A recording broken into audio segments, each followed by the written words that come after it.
Democrats holding school reopen hostage, a big court win for nuns, a letter on justice and open debate that doesn't really open debate, mural hate crime, is that a real thing? Seattle diversity training, we'll dive into that, and also has Texas hit its COVID peak? Coming up.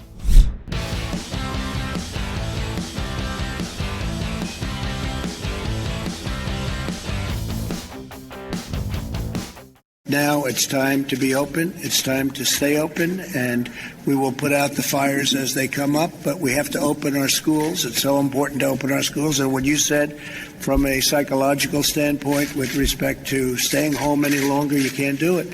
You can't do it. That has great dangers also. So that's where we are. Welcome, everybody, to the Buck Sexton Show. The president yesterday getting ahead of this issue, I think, before the Democrats have even been able to come up with a coherent reason for why we shouldn't open schools. COVID is scary is not a reason. They keep saying, let's look at the data, let's look at the options, and then it just turns into, well, people are scared. And to this, I have to say, the politics are going to become increasingly obvious and blatant and challenging as we go forward here. Some people want the country to go and look at what's going on all over the world, but also go forward based upon what we've learned over the last 5 months and start to get back to normalcy in advance of a presidential election. Remember, this is not a normal time in American politics, and not just because of the screaming mobs and the people running around the streets acting like maniacs, toppling statues, canceling George Washington, canceling Hamilton, the Broadway play, if they can, although I think that one will probably continue on. Haven't been able to watch it yet. Still planning on it. This is not a normal time in politics because you have the rise again of an anti-Trump psychosis, right? We've seen this come in waves. It's always been there, but sometimes it's worse. Sometimes it recedes a little bit as they try to figure out what the next reason is that Trump is literally worse than Hitler.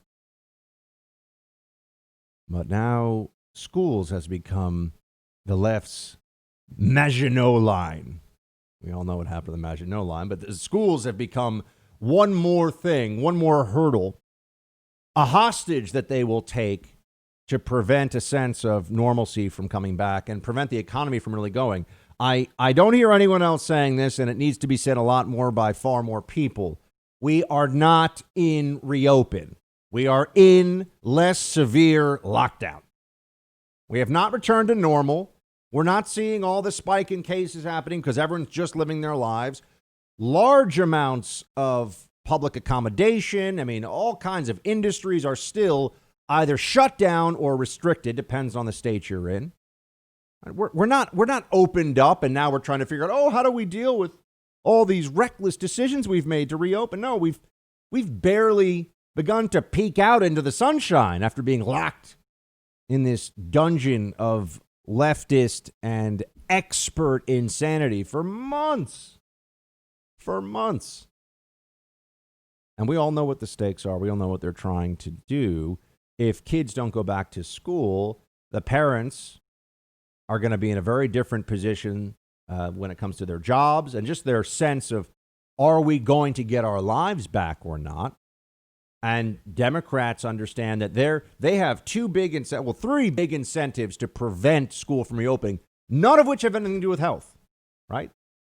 Their first incentive is, they don't have to take any responsibility for anything that would happen in the schools if they do reopen, right? So that's one.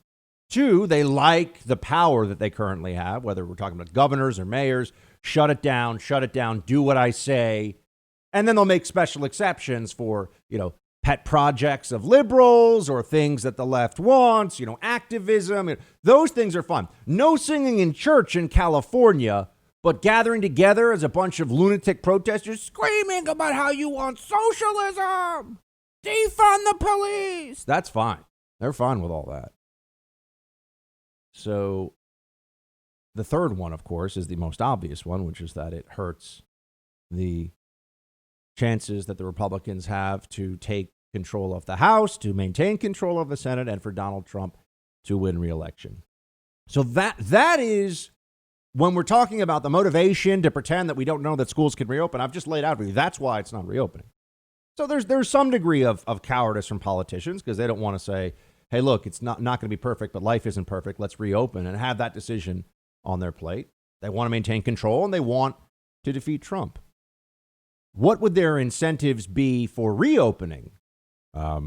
Letting people have their lives back, having children continue to develop the way that they should, not punishing children for a disease that is really only a lethal concern in the policy sense, right? Any disease has the possibility of really, any major disease has the possibility of causing complications, and you never know how a body's going to react to it. As I've said before, and people think this isn't true, you can actually die from strep throat, for example. Is anyone go into a panic if they come back with a positive strep test? No, they take an antibiotic, and there's a 99.9% chance they're fine.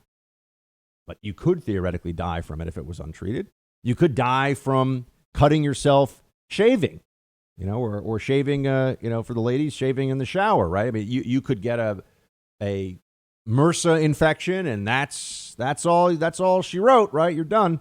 But do you worry about that all the time? No. We have to separate out reasonable, rational risk from things that clearly should be avoided because the risk parameters are far too high. And when we're talking about schools for children, it's basically zero risk. So the health concern for kids is effectively non-existent. And someone explained to me why you're not hearing from every news outlet constantly, Europe, Japan, name a major industrialized country in the rest of the world, they've opened up schools. And they're fine. The schools are operating. So why would we even have this doubt? Why this delay? I've already laid out those reasons. But I think it's important to work through what would be fair-minded objections to reopening because they don't really exist.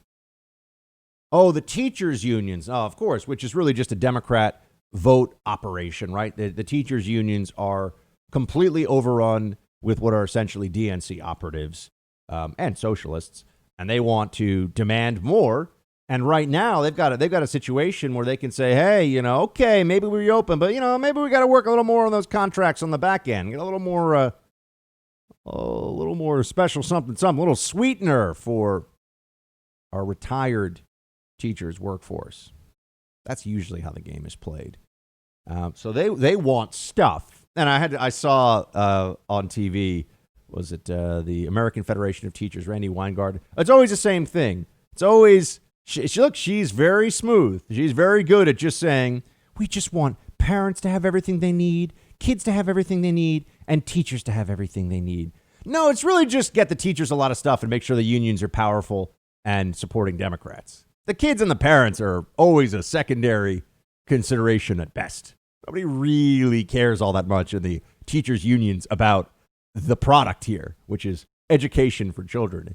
Teachers just want to teach. That's my favorite line. Whenever you hear that from a union representative, I know it is true of some teachers, and I have teachers that are profound positive influences on my life, but whenever you hear a union representative say that, think of it as the equivalent of Nancy Pelosi or some politician saying, it's just for the children. We're just doing whatever it is. We're doing it for the children, doing it for future generations.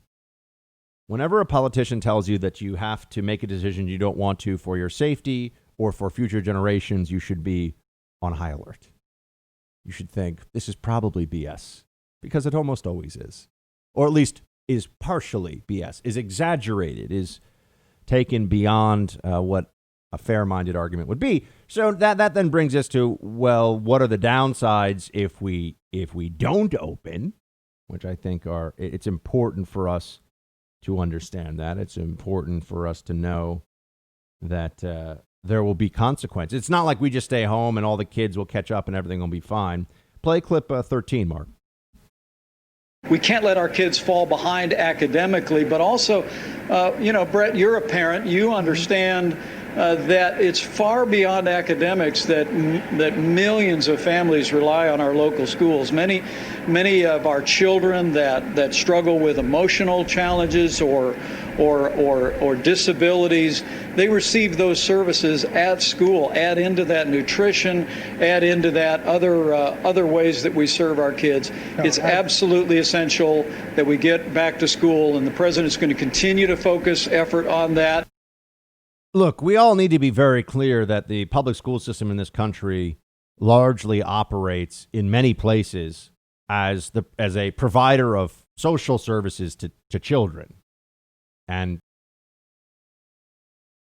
as a society, I do think that there's a worthwhile conversation that we really need to have where the expectation of two parents working would not be what we all have. You know, if you want to pay the mortgage and be able to live a reasonable middle-class lifestyle in any major suburban area, never even mind inside of cities, which are all overpriced, but in a suburban area in this country, in a rural area in this country, that you don't have this general, it's not true all the time, but general expectation that two parents have to work.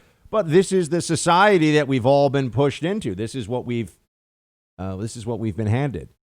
You want to have, in a lot of cases, two parents working, which means you got to have the kids in school because there's no one home to take care of the kids. And no one really dives that deep into the developmental consequences that this can mean for children. But we'd certainly know that keeping kids at home, not able to see their peers, not able to have those growth experiences of being around adults who are invested in teaching them and who are learning during all of this is a major negative. But do you hear a lot of chatter about that? Just look at what the editorial decisions that are being made by major media organizations are on this issue. You'd think they'd be all about, oh my gosh, we need to get our kids back into school. We need to figure out how we can make sure that we keep them on track so that they can continue to brainwash them to be good little socialists, but also that the test scores will stay where they're supposed to be, even though the test scores are always way lower in the public school system than we want them to be. Overall, I know there are great public schools, but certainly we haven't been able to pull up test scores the way that they've planned. But this is now just a purely political decision. That's what it's turned into. There are health consequences, and I understand that. And a teacher who's, has a serious health condition or is over 50, who doesn't want to be around a lot of kids until we know more, that's rational, reasonable, fine. The science would support that decision of risk mitigation. They should certainly pass laws right now that people can't sue schools if there is a COVID outbreak, right? That this is not going to be a liability issue, which is another major concern. That's one of the reasons why I can't get even that mad at some of the private institutions, including my own apartment building in New York, when they make decisions that are absurd, but they're worried about getting sued all the time. Because the Democrat governor here, Cuomo, makes some mandate, and if it can be interpreted that you as a private entity, but that serves individuals in a commercial sense, didn't adhere to the letter of the law of the Cuomo executive order, perhaps you're liable to being sued. So we need to push away this notion. We need to take away the possibility that schools can be sued for COVID, which there's no way. I mean, we couldn't stop COVID from getting into seniors' homes in New York. We're going to stop all COVID cases in schools. And as we know, and they don't even understand this, really, they don't know why, but transmission from children to adults is very rare. It's much more likely the adults give it to the children. So even in the instance I'm talking about, where somebody who's, if a teacher who's 55, and look, our most, K through 12 teachers in their late 50s, no, because teachers unions usually have a pension and retirement program in place where you get to stop at a pretty reasonable age. So when people get into their 50s, into their 60s, maybe they've already thought about retirement. But I understand they want to maybe come back and be contractors or teach in schools. That's fine. But even in that circumstance, their risk is relatively low. But we're always told, wear a mask, social distance, do all of these things. It's rooted in the science. As Cuomo says, it's rooted in the data. The data tells us not to do this thing. No, actually, if you look at what we know, children are at almost zero risk. There's a huge social consequence, negative social consequences to preventing children from going to school. There's minimal risk to adults involved in this process. There's enormous downside for the economy and for day-to-day life, right? We want our lives back. I don't know why that's not more of a rallying cry. People will rally in the streets for police violence, which is not a major problem. Sorry, it's just not. It's a problem. It exists, but it's not one that should be consuming the degree of energy and time in the media that it has. We all know this. It was used. It was leveraged. Oh, police violence. Actually, defund the cops and let's eliminate the nuclear family. Haha, socialists pull it off again. Right? We've all seen this. How about getting our lives back? How about the restoration of the normalcy that we all should have, where you get to go out and go engage in business? And, they're shutting down beaches again. Every time I see a media report where they're talking about spiking COVID cases and they're like, oh, we've got to shut, and then they show a photo of a beach. They really just want to agitate the public. They want to depress us. They want us to be afraid because we're easier to control. It's easier to mold our perception. We're all, oh my gosh. Beaches are safe. People are not getting this in the beach. They're not getting this in open air. Governors that are saying there should be mask mandates for people out in public are morons. There's no support for this whatsoever. That's not an area where there's debate. How effective are masks? That's an area of discussion. That is a reality. They're not 99% effective. They're probably more like, 2 or 3% more effective. But, no one knows. I'll say no one knows, but they're not that effective. We all know that. But are they worth it in open air? Well, there's essentially no transmission that occurs in open air of this disease that anyone can point to. So the answer is no. But governors still do this. We are living in this Orwellian world where we're told that what's true is false, up is down. Data and facts are superstition and conspiracy theory, and conjecture and politics are what we should really be basing all of our decisions on. Theories that are wrong over and over again. That should be enough to eliminate your freedoms. I'm sorry, I don't want to play that game anymore, and it is time for us to just refuse to comply. Open up the damn schools. Working from home is driving up one of the worst kinds of cybercrime out there, home title theft. You see, here's how it works. We're doing a lot from home these days, working, studying, spending time with family, and the thieves know that they want to target your home. Actually, what they want is the title to your home. What they do is find out online what personal information they need so that they can take out loans against your home's title and then stick you with the payments. Look, FBI is trying to warn people about this constantly. Home title lock is how you can take steps to protect yourself. Your home's legal title is online where the bad guys can find it. Home title lock puts a virtual barrier around your home's title. Protect your home now. Go to HomeTitleLock.com and register your home to see if you're already a victim of this insidious practice. Use code BUCK for 30 free days of protection to help you through this crisis.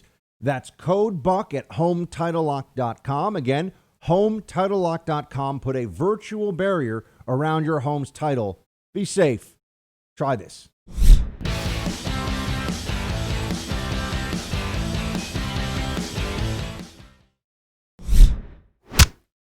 We hope that most schools are going to be open. We don't want people to make political statements or do it for political reasons. They think it's going to be good for them politically, so they keep the schools closed. No way.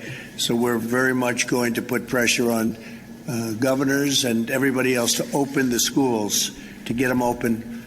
And it's very important. It's very important for our country. It's very important for the well-being of the student and the parents. So we're going to be putting a lot of pressure on open your schools in the fall. Federal government should use every tool at its disposal. Remember, Obama at one point threatened to pull, this was true, pull federal funding for public schools through the Department of Education because of a transgender student bathroom usage dispute in North Carolina. This is a whole lot more sweeping and important than that issue was. And yet, where are Democrats on this? They want to lock it down. Why? They want to beat Trump.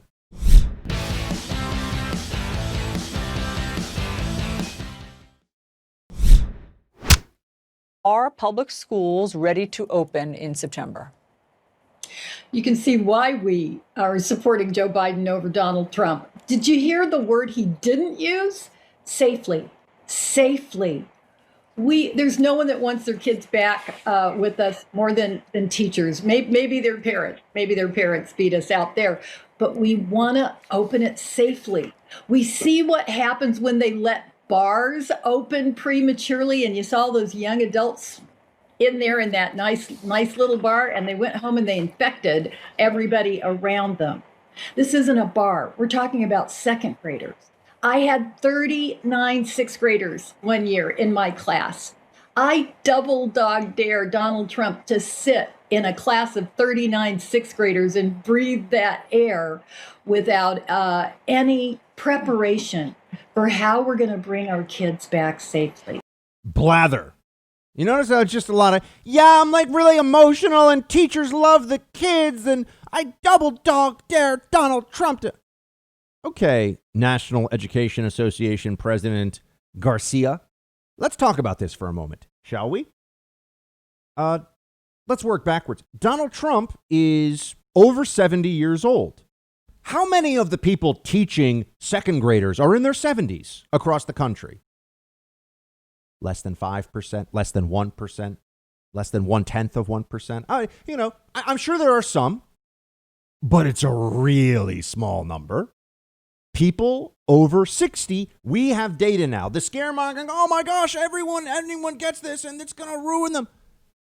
I have lots of friends, actually surprisingly enough, out west, who have had COVID-19, who are young and healthy. And some of them said it was almost nothing. Some of them said it was kind of like the flu and really was, rough for about 4, 5, 6 days.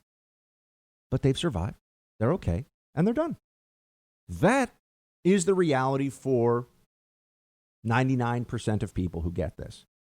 The reality for people under 20, we've run the experiment. We've got now 6 months of real data. Reality for people under the age of 20 is that they are at a basically 1 in, let's call it 10,000 shot of getting hospitalized and being really, really sick from this. More people, just remember this, more people under the age of, I think it's 12, have died from the flu this year. This is not like flu truther stuff or it's just the flu. But this is reality. More people have died from the flu than have died from COVID under the age of 12. Have we ever shut down all schools in this country in your memory because of flu? Maybe for a few days or something, or maybe for a week, but shut it down for a year? The flu is more dangerous to kids than COVID. Why then are you shutting down schools for COVID, but you know it would be crazy to shut it down for the flu? It's because of all these other things we're talking about. Yeah, of course, Trump has to take extra precautions. 1, he's at the high-risk age group. And 2, he's the president of the United States. Notice she didn't answer the question. Are schools ready? No, she doesn't want to give up that point because, of course, this is the National Education Association. This is a bunch of socialists getting Democrats elected, pretending how much they care about kids. There should never have been public sector unions. Okay, this is appalling This is appalling as just a matter of principle. People gathering together, effectively try to hold the taxpayers hostage in order to continue to raise their wages. I don't know, some of you probably are part of it because you have to be, and I understand that. But, private sector union is, hey, we're coal miners. Like, we need to band together or else some of us are going to die from not having enough precautions in the mine, right? That's private sector unions. Public sector unions are, teachers need to get paid for 2 hours if they take a 5-minute phone call on Saturday. That's got to be in the contract. As it was in Wisconsin, I didn't just bring that up out of nowhere, under Governor Scott Walker. When you looked at some of the stuff that the teachers union was pushing for in Wisconsin, and just the general public employees unions were pushing for there, and had gotten in contracts, stuff you would never see in the private sector. Respond to a text message. Yeah, I get paid for 2 hours of overtime. Oh, that seems fair, right? That's a good. Now, that one technically maybe. I think it might have had to be phone calls. But you know what? I'm just saying there was some crazy stuff in there. What are the two biggest drivers of state debt? Very important to know this as we talk about the teachers' unions. And there was a really good documentary years ago called The Cartel. And no, it wasn't about any whiny-voiced radio host who's trying to use every trick in his arsenal behind the scenes to block somebody else off of getting on radio stations. It was about people who were involved in the public sector union in New Jersey for teachers. Pretty good documentary. I saw it a long time ago, but I remember it was good. But here's what drives state debt, which is why we also have these really high state taxes. High state taxes come, well, because Democrats always want to tax you more. But Medicaid, that's what really pushes up. Free health care for people who are below a certain income level. And also, and without particularly strong health outcomes at all. In fact, there are some studies out there that suggest that Medicaid doesn't have better long-term health outcome than people who don't have access to Medicaid. But it was the Oregon study it was called. We'll talk about that another day. And public sector unions, pension benefits, essentially. Because people get angry when they find out that, that the local school chancellor just raised his salary from $175K to, 230. Like people can see that and say, well, hold on a second. You're basically in an unfireable job. You just got to show up and you're making that kind of money.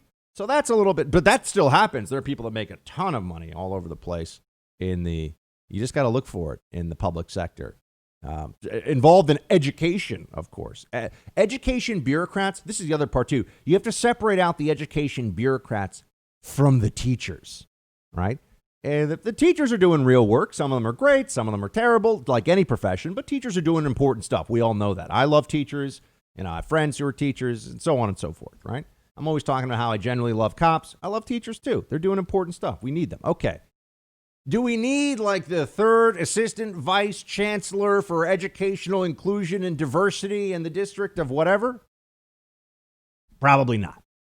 Do we need to pay that person $150,000? Certainly not.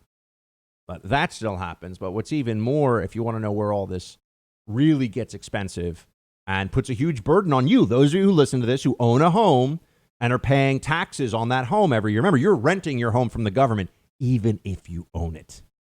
I wish people would have that sensibility more.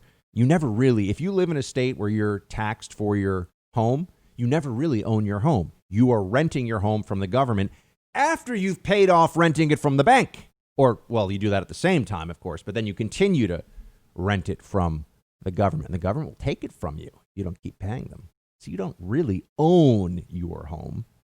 But the reason your taxes on that home get raised is to pay for the pensions of public sector workers and Medicaid, predominantly. And those are the spikes. Those are the reasons you have these places like Illinois and New York. Illinois and New York have enormous debt obligations that they can't fulfill, or over the long run that will be ruinous to these states. They're going to want a federal bailout, of course, which is one of the things they're trying to do right now, trying to bring together this moment of crisis in order to get federal dollars to make up for the profligate spending of that. I think I used that word correctly. Sometimes the words just come out of my mouth. I don't even think about it. A profligate spending of the past.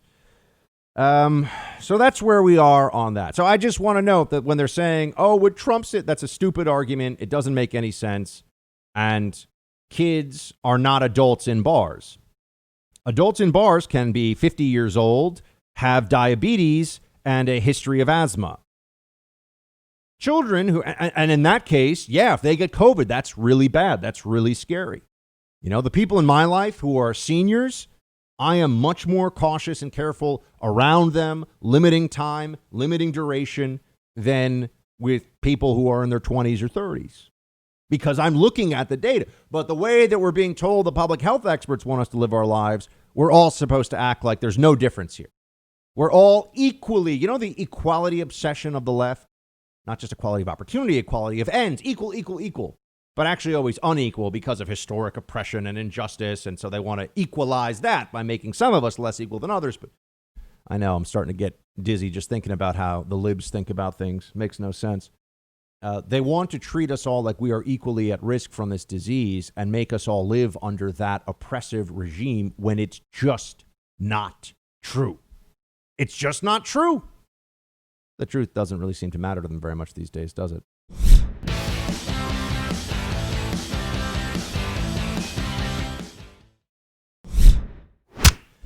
You know what we really need right now? A multimillionaire celebrity to tell us how disappointed in us he is for us not doing enough to stop COVID. That's what we need. Play clip 6. Whether or not we like it, we're all in this together. We're all affected by this. So let's, at the very least, there's a lot of stuff you can do beyond that. But at the very least, 3 tiny things is in everybody's wheelhouse if you choose to do them. Wear a mask, wash your hands, social distance. If you can't do that, I don't have much respect for you. It's pretty easy to do your part. If you drive a car, you got to use your turn signal, not drive too fast, and avoid pedestrians. Those are 3 things that should be pretty easy to do. And COVID-19, if we social distance, wear a mask, and wash our hands, we'll be able to get along. So let's do that. Stick to acting. Leave public policy to people who read. I'm just going to say, I'm sorry. We don't need this guy winning. I know he had COVID. I know a lot of people have had COVID. That doesn't give you some special designation as a COVID expert. How does he know that people aren't doing all that? We've been doing this. We've been washing our hands and social distancing and doing all this stuff for months, and the disease still spreads all over the place. Still has spread all over the country. And I think some of you in other parts of the country, when it was so bad in New York, are thinking, Buck, come on, the rest of the country's fine. Now it's spread other places, but it is spreading to younger people. It is spreading at a time when we know more about it. Don't yet have a really good treatment, but we're getting closer, hopefully. We'll see if hydroxychloroquine earlier in the process, the progression of the disease, is as useful as that most recent study, the surprise study from CNN, that CNN talked about, says. But we're doing better at handling this. So, on the one hand, you've got people like Tom Cruise. What's his name? Tom Hanks. Might as well hear from Tom Cruise. Same thing. Doing the mask and hand wash shaming situation when we've all been living in a world of social distance, mask, hand washing for months and months and months. And, I'm sure it's probably helped a little bit in terms of limiting transmission. But remember, all you need is one person who has the disease, who is in a situation where they don't do that. And now they can spread it to a whole bunch of folks. So, we're really, we're being held to this impossible standard. How does anybody know that we're not doing enough? I think that a lot of us have done a ton. But to borrow from his analogy about driving a car, okay, yeah, there are speed limits. Guess what? If we're going to talk about masks and speed limits and driving, Mr. Hanks, speed limits change. Some places it's 35. Some places it's 55. There's not a speed limit for everything. There could be. And that would be dumb, and people wouldn't want to do that, and everything would be more expensive and slower and more annoying in terms of transportation. But no, some places you go 65. Some places you go 25 because of the conditions around it. That's how I approach masking. Sometimes, wear a mask because you're in a particular circumstance where you could be spreading and even a little bit of additional help. But outside, all the time, in classrooms, in Europe, the kids aren't wearing masks and they're fine. So I find his analogy actually quite useful because the mask absolutists are the equivalent of people who are saying, why can't you be responsible? Drive the speed limit. And people like me are saying, okay, which speed limit? I'm not saying we can't have a speed limit, but how fast is it? 20 miles an hour nationwide? That would be a bad idea. 55 miles an hour nationwide. Maybe it should be dependent upon the circumstances you are applying it to. Hashtag science, hashtag data. But also don't be somebody who takes your mask fury too far. Here was a guy in Costco who was clearly having a bad day and got fired from his job as a result of this exchange. I think it did not help his cause that he had a T-shirt on that said ruling the world since 1776 or something like that. I think that further triggered the libs that made this all go quite viral. Producer Mark, play clip 1. We are 6 feet away from you. You're harassing me. I'm not harassing you. You're coming close to me. You're coming close to me. Back off! Yes. Threaten me again! Yes. Back the up, put your phone down. Sir. Yeah, see, libs are allowed to say they feel threatened for anything. And we'll get into this. I feel threatened by that letter you wrote about free speech. I'm threatened. I feel unsafe. All right, this is a tactic they deploy. It's not going to work if you're a white male who, I don't even know if this guy's a conservative or not, it doesn't matter. But if you're a white male who seems a bit physically imposing under the circumstances and you're screaming, I feel threatened, unfortunately, that's going to go against you. So, don't allow the mask shamers to get the best of you by forcing an error here, by bringing you to a place of rage where you get put on video and lose your job.